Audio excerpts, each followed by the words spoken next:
Okay, we're going to look at the last section for Unit 5 here. And in your packet, you need to go to the 5-6 inverse relations and functions. Okay, here's inverse relations and functions. It's going to start out talking about relations and functions. We got a table of values that represents a relation. A relation is any set of ordered pairs. And so since a table of values, you're representing -2 and 1. Okay, this would represent the ordered pair -2, 1. This would represent the ordered pair -1, 4. This would be 0, 3, and 1, 1. So that makes it a relation. It's also representing a function. There's a relationship there. And as long as the x values do not repeat, we have a function. That all came out of Algebra 1.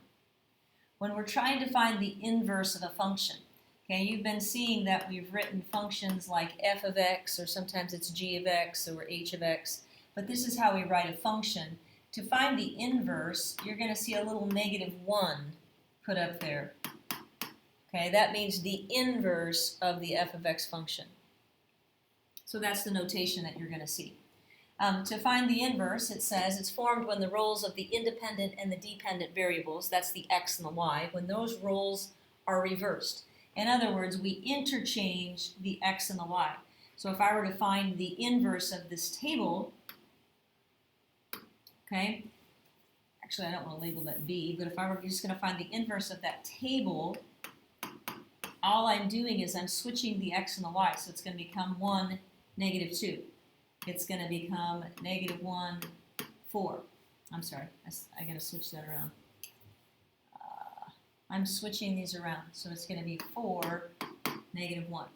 I switch those around, it's going to be 3, 0, and if I switch those around, it's still going to be 1, 1.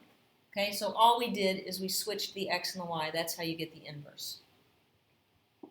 Okay, if you're given as ordered pairs already, again, you're just going to switch things around. So we would say our inverse here is 1, 2. Took that ordered pair and I flipped it. Okay, I'm going to switch those around and get 3, -1. And I'm going to switch those around and we get 2, -5. So if you're given a table or if you're given ordered pairs, to find the inverse, it's just interchanging the x and the y.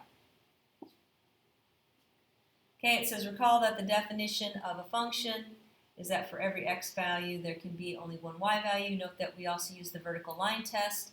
All of that came out of Algebra 1. Okay, it says to find the inverse of a function in equation form. So sometimes your function is going to be given in function notation. So you're not given a table of values. Okay, it says what we need to do is we need to change the x to a y and the y to an x. In other words, we're going to flip-flop. So this is function notation. This would have been y equals 2x plus 4. That's if I write it in our standard notation with an x and a y and not in function notation. So what's going to happen is we're going to flip-flop the x and the y. So we're going to say x equals 2y plus 4. We're just going to flip those in the equation. That's step 1. Change the x to a y and the y to an x. Step 2 is to solve for y. So now that we've flipped where the x and the y are at, I'm now going to solve the equation for y. In other words, I want to get y by itself. So what would I do with this? Well, I'd start out by subtracting 4 from both sides. That would leave me with x minus 4 equals 2y. And then I would divide by 2. So I would say x minus 4 over 2 is equal to y. That is the inverse of the original function that I was given. Now if I want to write it back in function notation, I would say x minus 4 over 2 is equal to f, put the little -1 there with the x. Now that's not required for you to do, but that's what it would look like. To have the inverse function, here's the function, the inverse would have a little -1 there. But that's what it would look like. Okay, if I go to letter B here, okay, this g of x, this is really the y, and this is the x squared. So you're going to flip those, and you're going to say x equals y squared. So you're just flipping the place for x and y. And now that's step 1. Step 2 is to solve for y. So in order to get y by itself, how do we undo squaring? Okay, hopefully you're thinking, well, we got to take the square root of both sides. Okay, when I take the square root of both sides, I get the square root of x equals y. Now again, if I want to put that back into function notation, which you don't have to, but if you wanted to, it would say f of, this is the inverse, so the function that's the inverse of x is equal to the square root of x. Okay, something down, I'm going to just jump ahead to letter E. Just to do something that looks a little bit different. It's got a radical in it. Again, this is taking the place of y. Okay, so this is what you have in a standard equation. Step one is to change where the x and the y are at. So you'd say x equals the square root of y minus 2. And then we want to solve the equation. Step two is to solve it for y. So we want to get y by itself. How do I undo a square root? Now I have to square both sides. Okay, so now I have x squared equals y minus 2. And then I would want to add 2 to both sides. So I get x squared plus 2 equals y. That would be the inverse equation for what I started with. Okay, I'm going to go ahead and let you work on the rest of those. And just the end of this, what I think is really kind of neat is to see what the graphs look like. It says the graphs of a function and its inverse are reflections of each other across the line y equals x. Okay, so keep that in mind. I'm going to come back and I'm going to put in this line y equals x at the end. But it says graph the function and its inverse. So in order to graph that function is already in slope-intercept form, so that's pretty easy to graph. The y-intercept is -1. And the slope is 3 over 1. So I'm going to rise 3 and run 1. Okay, if I were to draw that line, okay, that is the function that I was given. Now they want us to also graph its inverse. So I'm going to go ahead and I'm going to find the inverse of that. So this is y equals 3x minus 1. That's the function that I just graphed, or the equation that I just graphed.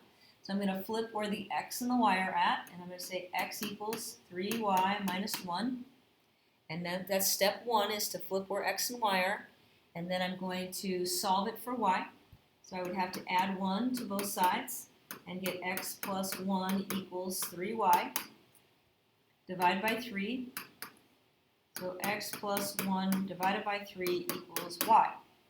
Now when I go ahead and I graph that, okay, maybe I make a table of values. There's different ways to graph that. But if I make a table of values, if I put a 2 in for x, 2 plus 1 is 3, which is a number that's divisible by 3. So I'm going to get a 1 out of that. If I put in a -1 for x, -1 plus 1 is 0, divided by 3 is 0. I'm putting values in that'll give me non-fractions, by the way. And then I'm going to put in a 5. 5 plus 1 would be 6, divided by 3 is 2. So I'm going to plot those points. So positive 2, 1 would be here. -1, 0 would be here. And 5, 2 would be here. So the inverse, okay, so remember this is f of x. Okay, this is its inverse, f. Now here's what this is saying up here. It says the graphs of the function and its inverse are reflections of each other across the line y equals x. This line right here, y equals x, is going to be a line.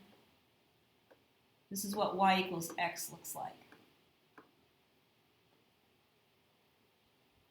That black line right there is y equals x. So what it's saying is that these are mirrors of each other or reflections of each other. If I were to take that and fold it along the black line, these points are matching up with each other. These points are matching up with each other. So you can see that the graph, the function itself, and its inverse end up being direct reflections of each other. So I think that's kind of cool on the graph. Okay, if I graphed the equation and its inverse over here. Okay, this is a parabola. That's an x squared. So I'd say y equals 2x squared. That's the function itself, and if I wanted to graph that, I could put values in for x and y. If I put a negative 1 in for x, I would square it. Negative 1 squared is 1 times 2. If I put a 0 in for x and square it, that's 0 times 2 is still 0. If I put a positive 1 and square it, that's 1 times 2. Okay, if I plotted those 3 points, I'm going to plot those in red. Negative 1, positive 2, 0, 0, 1, positive 2. So you're going to get this parabola. That's a U-shaped graph. Okay, now when I go to find its inverse, okay, to do the inverse of this function, I have to flip where the x and the y are at. So I'd say x equals 2y squared. And then I would want to solve for y. When we solve for y, we divide by 2 first. So I would get x over 2 equals y squared. And then I would be taking the square root of both sides. So y is equal to the square root of x divided by 2. When you go to graph that, okay, you want to put values in that you can easily take the square root of. So if I'm going to put a 0 in, and think about this, when we take the square root of something, we don't want to take the square root of something negative. So we're only going to put in positive values for x. But if I put a 0 in there and divide it by 2, I get 0. Square root of 0 is 0. If I put in, let's do 2. 2 divided by 2 is 1, and the square root of 1 is 1. And the other value I'm going to put in it is an 8, because 8 divided by 2 is 4, and the square root of 4 is 2. So those are the 3 values that I'm going to plug in. And when I go to graph that, okay, I'm going to graph that in blue. Here's 0, 0, 2, 1, and 8, 2. Okay, so it looks like that. Now, we didn't plot, we don't get 2 values for that right now, but you think about it, when we take the square root of something, don't we get plus or minus each time when you take the square root? Okay, so we could have values that are down here as well. So your parabola would go this way. And then again, if I were to put that black line in, which is y equals x, okay, that's going to go through here. So again, if I were to fold that along that black line, you'd be having these values. This point is matching up with this point. This point is matching up with this point. And all across that, those parabolas are going to match up when you fold along that reflection. Okay? Okay, now it says, notice that in part B that the inverse of 2x squared is not a function. If we want to ensure that it is a function, then we can restrict the domain of the original function so that when we find the inverse will also be a function. So what they're saying is if I did the vertical line test on this blue graph, it doesn't pass. It's not a function. In other words, we have x values that are repeating. So if I want to restrict the domain to, say, positive numbers, then I would only have this section of the graph. It's still a reflection of part of the red parabola. Okay, but it's just the domain is restricted because when I take the square root of values, I'm giving both the principal root and the negative as well. Okay. So if I want the blue or the inverse function to also be a function itself, then I can only graph the top part of that. Okay, I wouldn't graph positive and negative. All right, there you go. See if you can give that worksheet a shot.